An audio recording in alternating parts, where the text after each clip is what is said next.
You're listening to the Corbett Report. Hillary Rodham Clinton is a Wall Street-backed warmonger whose potential election as President of the United States this November poses an existential threat, not just to Americans, but to all of humanity.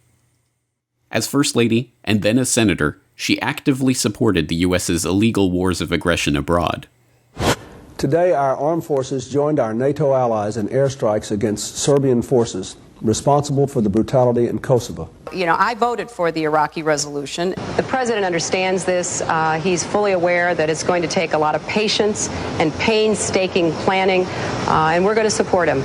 Including thousands of chemical weapons, large volumes of chemical and biological stocks, a number of missiles and warheads, a major lab equipped to produce anthrax. She not only admitted the U.S. role in creating al-Qaeda.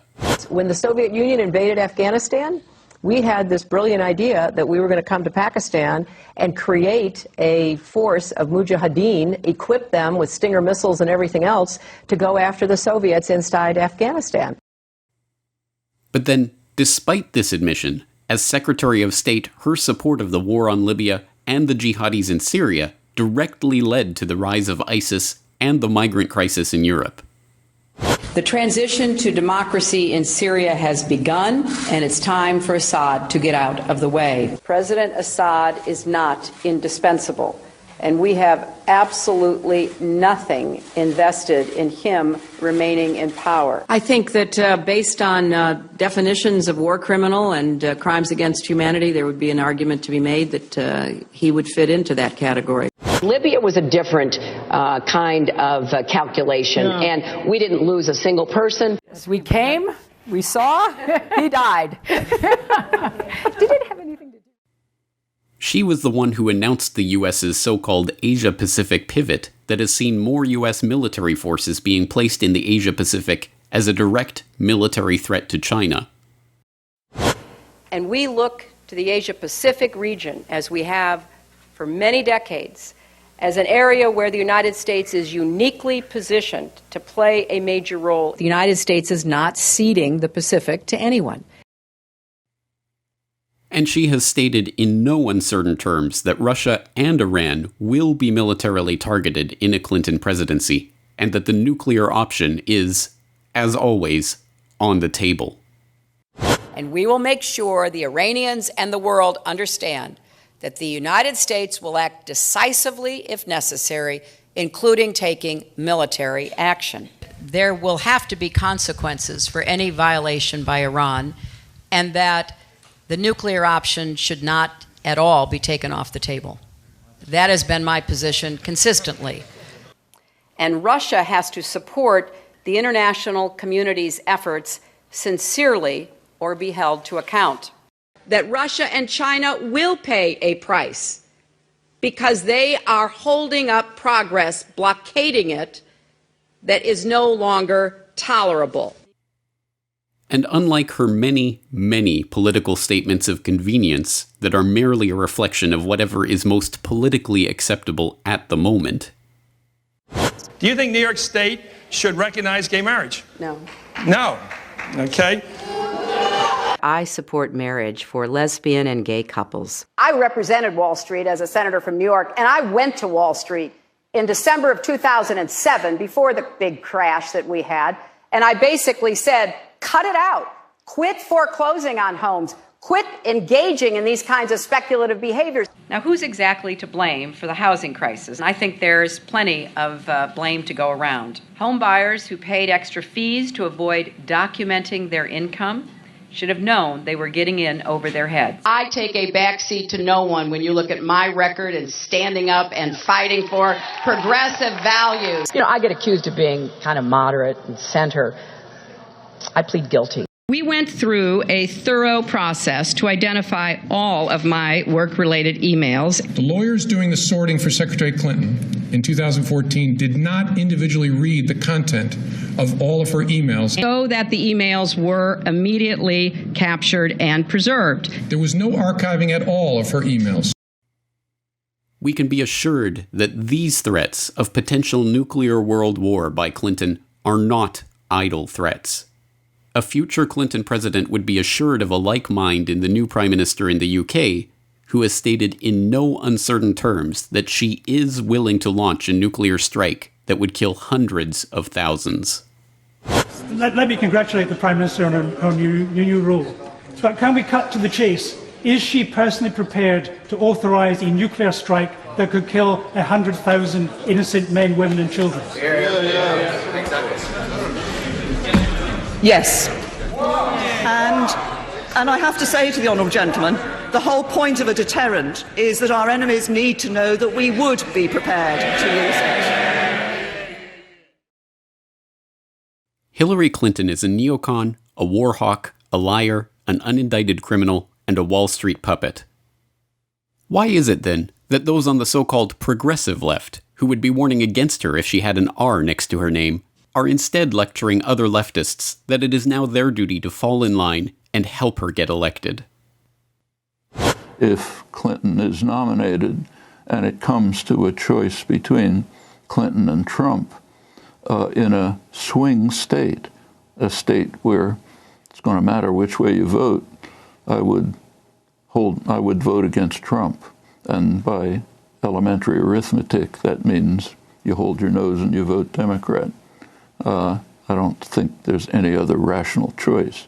Abstaining from voting, or say voting for, say, a candidate you prefer, a minority candidate, just amounts to a vote for Donald Trump, which I think is a devastating prospect for reasons I've already mentioned. We in SDS refused to vote. We wouldn't support McCarthy. We wouldn't support Humphrey. Our slogan was, vote with your feet, vote in the street. I'm here to tell you that the slogan was right, the tactic was wrong. And I think that the country, in retrospect, there would not have been a substantive change, there would have been a positive change if Nixon had not been elected. But you learn from your mistakes. Hopefully other generations learn from the mistakes of those who came before them. We're all here today because we're with her, and we're going to work our hearts out to make Hillary Clinton the next president of the United States. She will be the Democratic nominee for president. And I intend to do everything I can to make certain she will be the next president of the United States. The message here is as clear as it is predictable and disappointing. Once again, those with the influence to shape these events and ignite a genuine protest movement against Hillary's coronation at the Democratic National Convention are falling back into their roles as partisan ideologues, advocating for their candidate over the other side, taking the two-party system as a fait accompli and complicity with that system as the only way forward. But as Michelle Chossudovsky of globalresearch.ca points out, this election is fundamentally different. This time, the fate of the world hangs in the balance. In so many words, Hillary Clinton's foreign policy stance is, quote unquote, to blow up the planet. She has made statements to the effect that a first strike nuclear attack against Russia or Iran is on the table, so that if she is in the White House, she could in fact unleash the unspoken, which is World War III. I think this is something we have to address, both in terms of analysis, but in terms of political choice, so that anybody who wants to blow up the planet is not progressive. Secondly, she has a criminal record, not only in regards to the email scandal, but also in relation to the Clinton Foundation, which is involved in fraud, money laundering, political cronyism, etc. It is amply documented. So that, in effect, the choice for the American people is to elect a war criminal. Too many people become attached to the personality of these political personas, or fixated on the D or the R after their name. This clouds their judgment and stops them from seeing their policies and agenda for what they really are. As Diana Johnstone, author of Queen of Chaos, The Misadventures of Hillary Clinton, points out, Hillary is best understood not as a person, but as the instrument for the think tanks, Wall Street financiers, and other connected insiders who want to embroil the United States in more illegal wars and plunder the country and its people even further. I mean, Hillary to me is not even an interesting person. She is simply a shallow, ambitious woman who has decided to make herself the instrument of the Washington think tank persuasion, and is using that to pose as a great expert on world affairs, to be elected as president. She simply is the embodiment of all that is terrible in American foreign policy that has developed over the past decades. It is no hyperbole to say that the election of Hillary Clinton as president this November would be one of the greatest tragedies in the history of the United States, and perhaps the world.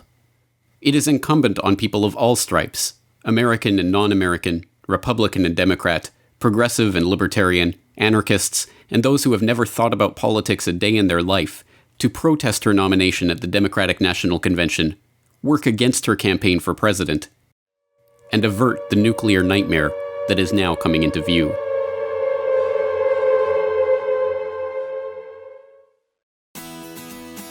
The Corbett Report is brought to you by the Corbett Report subscriber, a weekly newsletter featuring James Corbett's International Forecaster editorial, recommended reading and viewing, discounts on Corbett Report DVDs, and once a month, a subscriber-only video. Sign up today to start receiving your copy at corbettreport.com/support.